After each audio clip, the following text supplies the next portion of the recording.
Halo Pak Wiyobanto dan teman-teman sekalian, hari ini saya akan berbincang seru dengan teman saya Aura di podcast kali ini. Sebelum kami memulai podcast ini, saya dan Aura akan membacakan visi dan misi dari Hubungan Internasional UPH. Visi dari HIUPH yaitu membawa mahasiswa HIUPH untuk mengantisipasi tantangan perubahan globalisasi dengan memulai gerakan transformasional secara holistis melalui peningkatan karakter, skill, pola pikir, dan pengalaman untuk menciptakan individual yang profesional, intelektual, solider, dan berkarakter. Misi dari HIUPH berupa menciptakan platform untuk memimpin, bersaing, dan unggul secara akademik dan non-akademik, berkontribusi secara aktif dalam kegiatan internal dan eksternal UPH untuk meningkatkan relasi serta skill berorganisasi, membangun budaya unity, amity, and diversity di antara mahasiswa HIUPH. Kali ini aku mau sharing pemahaman aku di kelas minggu pertama keamanan internasional. Keamanan merupakan nilai inti dalam kehidupan manusia. Untuk hidup damai dan aman, kita harus merasa tidak terganggu oleh rasa takut dan bahaya. Tetapi, kita hidup di dunia di mana ada banyak peristiwa atau kejadian yang dapat membahayakan satu sama lain. Keinginan untuk merasa aman adalah respon defensif dari diri terhadap ancaman bahaya. Karena rasa aman adalah nilai inti dalam kehidupan, maka diperlukan keamanan. Persyaratan untuk memberikan keamanan akan hilang jika tidak ada individu yang berbahaya. Akan selalu ada beberapa orang yang menjadi ancaman bagi orang lain. Akibatnya, masalah keamanan akan terus berlanjut. Ada 4 asumsi mendasar yang mendasari konsep keamanan, yaitu keamanan dalam atau apa, keamanan dari apa, keamanan melalui apa, dan keamanan untuk apa. Konsep keamanan lebih menitik beratkan pada persoalan aktivitas destruktif yang dilakukan oleh orang lain, baik lokal maupun asing, dibandingkan unsur alam. Dengan demikian, tidak akan ada kepercayaan penuh di antara manusia hidup. Dimanapun manusia tidak saling mengancam atau melukai, maka ada rasa aman. Ada 2 metode untuk mencapai keamanan, yaitu pencegahan dari pihak yang dituju dan rasa malu dari pihak penyerang. Rasa malu adalah hasil yang diinginkan dari pencegahan. Oleh karena itu, pencegahan dan rasa malu bukanlah konsep yang tidak berhubungan. Kalau dari yang aku pahami di minggu kedua ini, membahas lebih dalam terkait hakikat keamanan nasional. Disajikan definisi konkret, unsur-unsur dan klarifikasi keamanan nasional. Sehingga harapannya mahasiswa mampu membedakan konsep keamanan nasional dan yang bukan. Laporan pada subjek ini diakhiri dengan sejumlah kesimpulan dari analisis pembagian untuk membantu mahasiswa mendapatkan gambaran upaya-upaya di balik pembuatan strategi keamanan nasional. Definisi keamanan nasional ialah keselamatan bangsa secara keseluruhan. Perannya meliputi melindungi negara dan masyarakat dari ancaman dan serangan eksternal. Negara melindungi serangkaian kepentingan ekonomi, politik, dan geografis seperti angkatan bersenjata dan rahasia negara. Mestinya, kebijakan internasional memuat persatuan kekuatan, bukan pertarungan anggaran. Trade-off zero sum. Subjek ini memberikan pemahaman betapa sulitnya pengambilan keputusan dalam menyusun kebijakan keamanan nasional, sebab pertimbangan yang harus disertakan adalah keadaan saat itu dengan tidak mementingkan pengaruh yang tidak memiliki korelasi. Amerika Serikat berupaya menjawab pertanyaan, bagaimana cara mengetahui suatu negara mencapai titik keamanannya dengan menyusun perencanaan strategis. Amerika Serikat memiliki tujuan yang logis, konkret, dan saling menguatkan. Nah, di minggu selanjutnya, aku memahami mengenai politik dunia dan bagaimana peristiwa penting mempengaruhi tatanan internasional. Kata international order dapat digunakan untuk menggambarkan keseluruhan pola hubungan antar negara dan mengacu pada struktur, operasi, dan sifat sistem politik internasional. The rules of the game yang menguraikan bagaimana negara-negara berperilaku terhadap satu sama lain disebut berfungsinya international order. Mayoritas negara di dunia masih mematuhi peraturan yang diberlakukan setelah Perang Dunia II. Sifat suatu tatanan internasional mungkin sangat bervariasi berdasarkan pada jenis negara yang mendirikannya dan isi atau karakter tatanan tersebut. Akibatnya, kekuasaan baik keseimbangan kekuatan militer maupun kekuatan ekonomi dan politik, serta nilai-nilai dan norma-norma internasional, lembaga-lembaga internasional, hukum internasional, serta identitas dan budaya negara merupakan hal-hal yang memunculkan dan mendukung international order. Di dalam international order juga terdapat beberapa teori-teori seperti liberalisme, realisme, institusionalisme, dan konstruktivisme.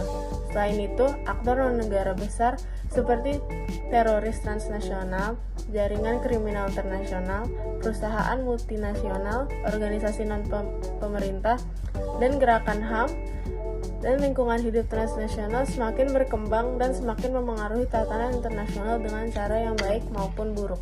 Wah, kalau minggu kemarin kita diajarin itu ya. Minggu ini sih yang aku pelajari tentang bab 1 pembahasan berfokus pada keamanan, individu dan keamanan nasional, lalu bab 2 mengenai negara lemah dan negara kuat, dilanjutkan bab 3 mengenai ambiguitas, ancaman, dan terakhir bab 4 adalah anarki dan keamanan.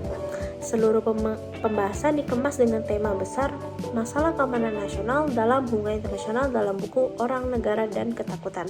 Keamanan memiliki arti independen terhadap negara pada tingkat individu.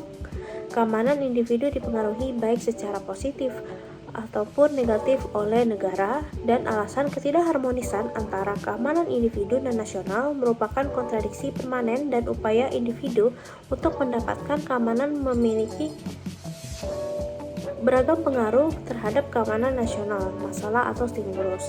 Ketidakamanan nasional adalah fenomena yang sangat rumit. Setiap negara pasti memiliki ancaman. Kebijakan keamanan baik yang harus dilakukan. Ancaman dapat diatasi dengan 2 cara: menghadapi keamanan yang datang dan menangani penyebab-penyebabnya. Oleh karena itu, kita harus melanjutkan eksplorasi keamanan pada tingkat sistem internasional tingkat 3 sebelum dapat mencoba memahami keamanan nasional sebagai masalah kebijakan. Setiap individu dapat melakukan banyak hal untuk meningkatkan keamanan dari ancaman negara, walaupun ancaman yang gagal diatasi oleh negara. Tentunya, jangkauan pilihan mereka akan jauh lebih sempit di negara yang ketat dibandingkan negara demokrasi. Banyak hal yang dapat dilakukan dengan cara membantu diri sendiri dalam hal strategi keamanan individu. Gak jauh-jauh dari materi sebelumnya, minggu kelima yang dapat aku ikutin dari materi yang dikasih itu tentang konsep keamanan tradisional. Konsep keamanan tradisional yaitu gagasan keamanan yang mendominasi pemikiran, hubungan internasional, dan kajian keamanan selama Perang Dingin. Itu akan membantu kita memahami mengenai keamanan non-tradisional. Namun, beberapa topik tertentu dalam area yang diperebutkan tersebut telah berhasil mendapatkan dukungan lebih lanjut. Keamanan non-tradisional adalah salah satunya. Apa arti keamanan non-tradisional? Pada tingkat yang lebih luas, perspektif keamanan non-tradisional dalam menggambarkan pergeseran dari perspektif keamanan konvensional yang berpusat pada negara dan kekuatan militer. Namun, hal ini mencangkup banyak hal, seperti survei kami tentang perubahan pemikiran keamanan setelah Perang Dingin. Karena kompleksitasnya, permasalahan seperti ketahanan pangan dan kesehatan memerlukan pendekatan keamanan non-tradisional yang berbeda dengan pendekatan keamanan konvensional, yang berpusat pada negara dan bersifat militeristik, yang akan menggunakan lensa multidisiplin yang mendorong pembangunan kebijakan yang lebih kreatif. Kalau dari minggu ke-6 kemarin, aku jadi ngerti tentang buku US Army War College Guide to National Security, yang menjelaskan bagaimana proses perbedaan kebijakan serta strategi keamanan nasional dan internasional bagi seluruh dunia yang dibuat pada abad ke-21 yang berfungsi dalam melindungi diri dari cyber war, terorisme, konflik yang terjadi di regional, dan berbagai ancaman lainnya. Berdasarkan penjelasan dari Alan G. Sternberg ini mengatakan bahwa terbentuk suatu kebijakan memiliki arti suatu proses yang sifatnya kompleks dan bersifat tiada kepastian, yang terdapat berbagai tahap serta menjadi suatu dasar yang penting dalam kepentingan nasional. Proses pembuatan kebijakan ini lebih menggunakan fleksibilitas dan dalam penanganan lingkungan politik global yang berubah dan proses analisa suatu kebijakan yang signifikan pada national security di masa modernisasi ini, dengan tugas aktor, negara ataupun non-negara, pada seluruh elemen dalam sistem dapat membuat suatu sistem internasional dapat berjalan dengan tepat yang dapat berupa menghindari dan melindungi diri dari berbagai ancaman, melakukan atau melaksanakan aliansi dan sebagainya. Berbagai tindakan yang dilakukan para aktor dan non-negara ini memberikan jaminan terhadap keamanan negara dan keberlangsungan hidup bernegara dari seluruh bidang baik ekonomi, sosial politik, maupun keamanan. Dari yang aku pahami sebelum dan sesudah minggu TS, sebelumnya aku memahami tentang teori keamanan regional yang kompleks di bidang hubungan internasional. Itu dijelaskan bahwa pembentukan keamanan yang kompleks terjadi di seluruh kawasan di dunia dan bahwa beberapa masalah keamanan muncul dan harus diselesaikan oleh peran dan interaksi suatu negara dan aktornya. Akibatnya, RS itu muncul dalam konteks regional dan dinamika regional mempengaruhinya.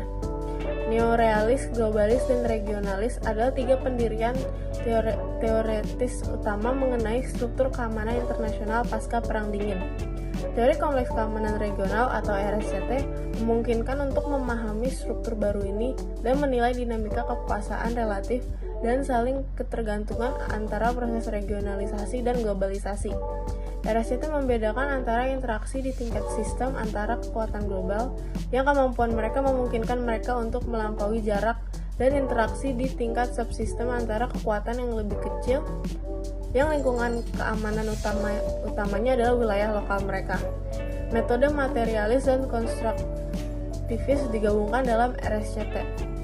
Ini menggabungkan konsep teritorialitas terbatas dan distribusi kekuasaan yang mirip dengan neorealisme di sisi materialis. Neorealis, globalis, dan regionalis adalah tiga pendirian teoretis utama mengenai struktur keamanan internasional pasca Perang Dingin. Seminggu tes kemarin, materi yang diajari itu mengenai pemikiran strategis. Pemikiran strategis juga harus berkembang sebagai respon terhadap perubahan lingkungan yang strategis.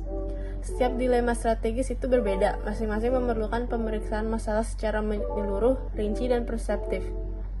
Dalam strategi keamanan nasional, sarananya dibagi menjadi tiga kategori: elemen kekuasaan, institusi atau aktor, dan instrumen kekuasaan. Elemen kekuasaan menjadi landasan bagi terbentuknya dan terpeliharanya kekuasaan suatu negara. Institusi atau aktor menggunakan senjata yang dikeluarkan negara. Para ahli strategi keamanan nasional seringkali mengandalkan organisasi dan aktor pemerintah tertentu, seperti Departemen Luar Negeri dan Pertahanan, untuk mencapai tujuan dan menghasilkan hasil yang terkait dengan tujuan politik suatu strategi. Instrumen kekuasaan menjelaskan aktor dan organisasi mencapai tujuan dengan menggunakan 4 alat dasar untuk memproyeksikan kekuatan, yaitu diplomatik, informasi, militer, dan ekonomi. TS kelar, materi tetap lanjut ya. Kali ini harus memahami tentang buku An Historical Analysis of American Grand Strategy in the 21st Century, menjelaskan suatu strategi besar yang berperan sebagai perang politik. Grand strategi tersebut dapat dijelaskan sebagai suatu ide tentang cara-cara yang digunakan dalam politik untuk mencapai tujuan politik yang signifikan. Strategi besar ini melingkup suatu planning, cara yang praktis, dan suatu rencana kompleks dalam mencapai tujuan untuk mengontrol kekuasaan politik, mendapatkan support, dan meraih harapan politik tertentu.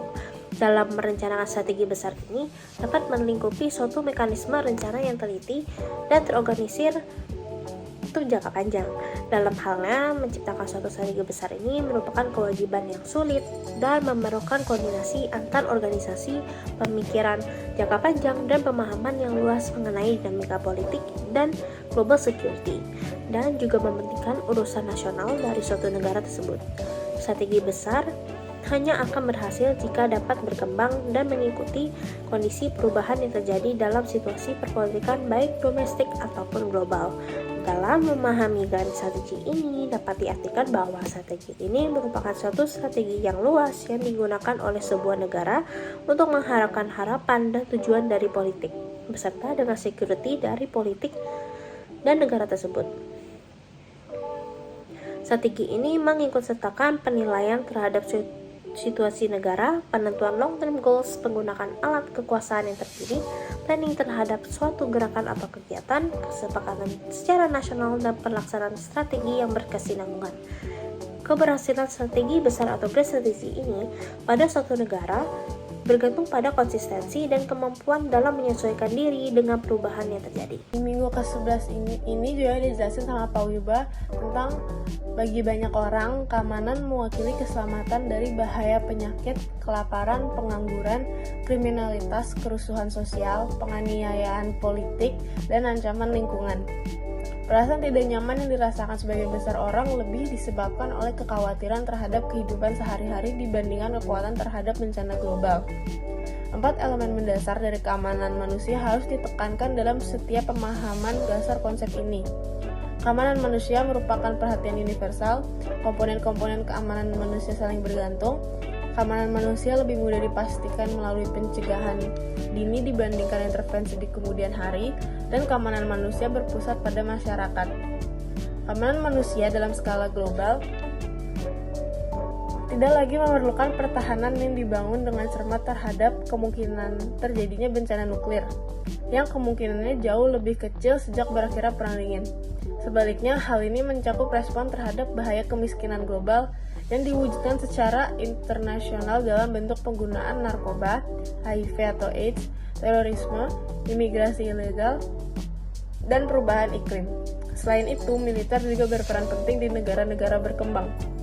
Namun dalam kasus ini, keterlibatan mereka terkadang lebih bersifat politis dan kurang bersifat teknologi. Angkatan bersenjata biasanya memiliki pendanaan dan organisasi yang lebih besar dibandingkan lembaga-lembaga lain di negara-negara dengan rezim demokrasi yang terbelakang. Akibatnya, mereka seringkali mempunyai posisi yang kuat untuk mempengaruhi politik dan melemahkan demokrasi. Ada 2 komponen dasar keamanan manusia.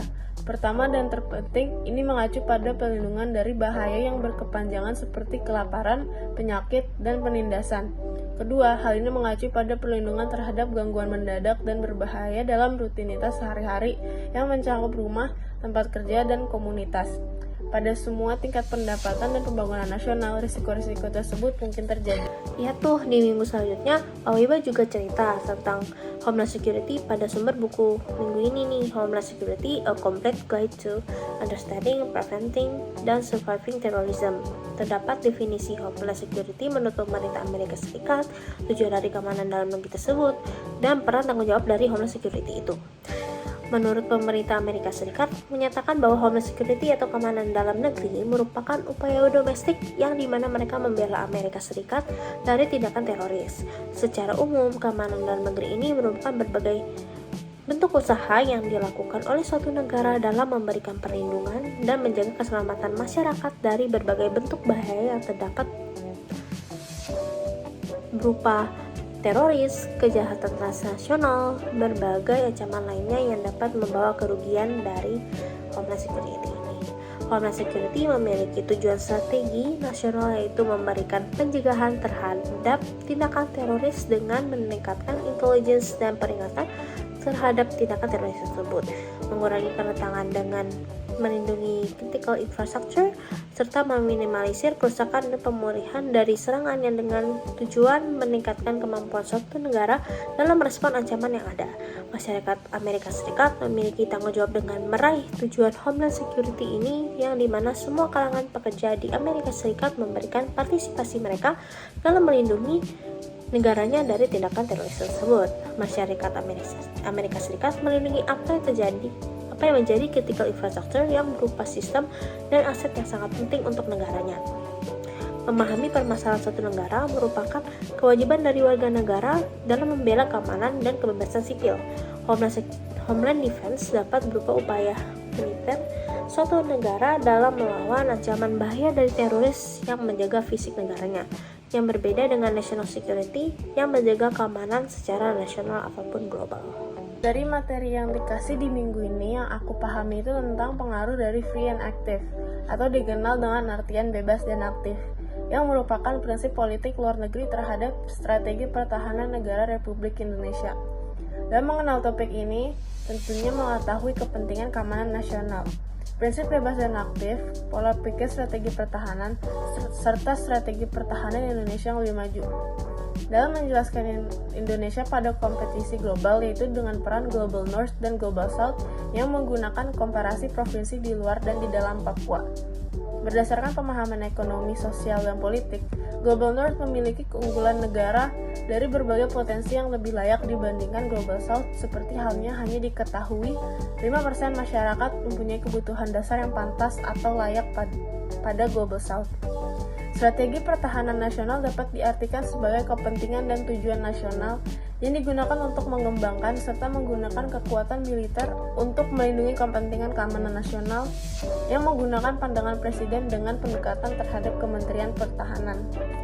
Dari yang saya pahami mengenai mindset terhadap strategi pertahanan yang menggunakan pemikiran strategis dalam 3D yang terdiri dari the inward phase of strategy atau memfokuskan pada sasaran dan kapabilitas, the outward phase of strategy atau strategi untuk lawan, sistem, dan kelompok, dan the power of integration. Terdapat beberapa pola pikir lainnya seperti pemikiran bahwa ancaman selalu lebih besar dari kemampuan dan pola pikir lainnya. Dalam mempertahankan Indonesia, terdapat inti dari strategi pertahanan, yaitu yang memiliki tujuan untuk mencapai tahap selanjutnya sehingga dapat memperbaikinya. Dan terdapat 5 dimensi strategis serta 5 opsi dan asumsi politik yang diperlukan dalam mempertahankan Indonesia dengan strategi yang lebih maju. Dalam esensinya, prinsip bebas dan aktif memiliki makna normatif kebebasan bertindak. Mereka juga harus selaras dengan rekontekstualisasi dan recalibration Pancasila sebagai ideologi kerja bangsa yang menang di tingkat global. Untuk menangani tantangan strategis di seluruh dunia, prinsip bebas dan aktif harus digunakan dengan cepat dan fleksibel berdasarkan pemikiran strategis. Dalam perspektif futuristik, prinsip bebas dan aktif harus sesuai dengan apa yang dibutuhkan oleh strategi pertahanan untuk mengatasi tantangan keamanan global yang menghadapi kepentingan nasional Indonesia. Beberapa minggu sebelum libur ini, kita diajarin Pak Wiba tentang cyber security. Dalam membahas cyber security ini, ruang siber terdapat 3 lapisan yang dapat divisualisasikan dengan lapisan fisik yang ada sebaran geografis, jaringan fisik yang berupa router, internet, smartphone, dan sebagainya. Lapisan jaringan logika yang terhubung dengan perangkat keras berupa aplikasi, software, serta lapisan sosial yang terdiri dari lapisan persona dan siber persona. Ruang siber Indonesia ada dasar hukum, kehadiran pemerintah, instrumen negara, jenis-jenis ancaman, dan jenis-jenis serangan yang dimana merupakan ancaman menjadi kenyataan. Dalam tingkat global yang membahas peperangan masa depan, terdapat 3 konsep cyber yang berupa kontrol informasi yang memberikan pencegahan propaganda yang memberi pengaruh opini publik, spionase siber yang melindungi kepentingan nasional dan aktivitas akses dan pengembangan masing-masing negara, sabotase siber yang memberikan perlindungan jaringan komunikasi dan kerusakan pada data. Ada konsep center of gravity dalam pertahanan negara Republik Indonesia, yaitu critical capability yang dimana harus mempunyai cyber power yang berdaya tangkal di dunia global, critical requirement yang dimana harus memberikan prioritas pada percepatan pembangunan cyber power national Republik Indonesia, serta critical vulnerability yang berupa kegagalan pemerintah. Di minggu terakhir sebelum menghadapi UAS, saya jadi paham tentang irregular warfare dan yang terjadi pada Pulau Papua. Saya juga memahami tentang perbedaan Islamik dan Islamism.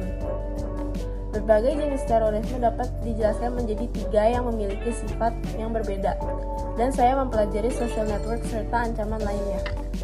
Irregular warfare ini sering terjadi di masa damai, tidak hanya pada saat terjadinya perang. Irregular dan regular warfare dibedakan pada ontologinya. Irregular warfare melibatkan konflik dengan kelompok bersenjata, non-negara yang menggunakan taktik gerilya, dan terorisme untuk mencapai tujuan politik atau sosial. Seringkali sulit diidentifikasi dan dapat terjadi di berbagai lingkungan. Sebaliknya, regular warfare melibatkan konflik antara militer konvensional dari negara-negara yang terstruktur secara formal dengan fokus pada pertempuran terbuka dan penggunaan kekuatan militer terstruktur untuk mencapai tujuan militer konvensional yang jelas. Islamist terrorism di Indonesia berupa ideologi dan tindakan dari politik Islam dengan tujuan mendirikan negara Islam yang berbasis Islam. Dalam membedakan Islamik dan Islamism, Islamik bisa dikatakan sebagai iman yang dipahami umat muslim. Islamism yang merupakan ideologi politik berdasarkan penafsiran seseorang terhadap agama Islam. Ada yang baik, damai, dan tidak damai. Dapat dijelaskan 3 terorisme yang berbeda, seperti terorisme from above atau terorisme dari pemerintah, non-state terrorism atau terorisme non-negara, serta state-sponsored terrorism atau terorisme yang disponsor oleh negara. Negara yang mensponsori terorisme mungkin melakukannya sebagai bagian dari strategi geopolitik atau untuk mencapai tujuan tertentu. Dalam keamanan internasional, jaringan sosial atau social network ini merujuk pada interaksi dan komunikasi antara individu, kelompok, dan entitas global melalui media sosial dan platform komunikasi modern. Oke guys, mungkin ini aja yang aku dan Aura bisa sharing di podcast kali ini. Semoga kita bisa memahami konsep keamanan internasional ini ya. Bye-bye. Terima kasih semuanya. Bye-bye.